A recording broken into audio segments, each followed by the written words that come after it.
our hard-working Senator, Mr. Malasakit himself. Friends, the Honorable Senator Christopher Lawrence Bongo.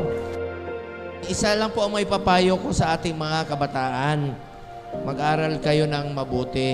At ang dapat nating pasalamatan ngayong araw nito, at huwag niyong kakalimutan mamaya, pag-uwi ninyo sa bahay, siyempre nagkahiwalay pa kayo ngayon ng parents ninyo, pasalamatan niyo po ang inyong mga parents at yakapin niyo po. Piliin ninyo ang magpapayo sa inyo. Kailangan sila ang mga taong nagmamahal at magmamalasakit sa inyo. Mga taong kailanman hindi kayo ililigaw. These are our last memories. Let's dream and soar as high as we can. And one day, when we achieve what we're aiming for, let's look back to our journey and never forget to be grateful to everyone who made it possible. Thank you, everyone. God bless and congratulations.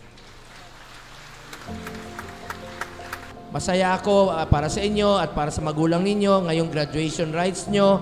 Alam na alam ko kung gaano ang hirap na pinagdaanan ninyo at ang mga magulang ninyo. Mga anak, kung alam nyo lang ang tiniis ng magulang nyo para marating ang araw na ito, kung ilang beses po nilang binaliwala ang gutom dahil nakalaan na ang budget ng pamilya para sa tuition ninyo. Pero wag ho kayong mag-alala. Kaming mga magulang ay sanay na tiisin ang lahat para maibigay po sa inyo. Alam nila mama at papa yan.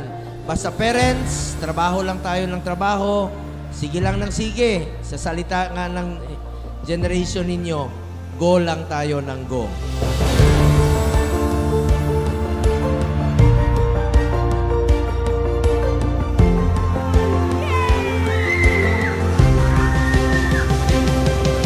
Kayo, pagdating ng panahon, malay nyo, kayo ang maging senator nito. Diba?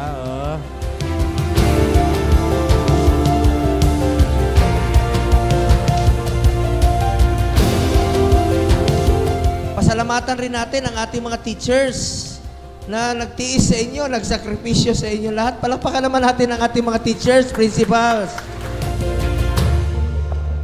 Lumayo kayo sa illegal na droga. Pag may lumapit sa inyo, wag na wag kayong pumayag. Alam nyo, pag meron pong biktima sa droga sa pamilya, sisirain na po ang pamilya. Tandaan nyo po itong sikretong ito. Mahalin po natin ang ating kapwa Pilipino. Hindi kayo magkakamali. Magmalasakit tayo, magmahalan tayo sa isa't isa.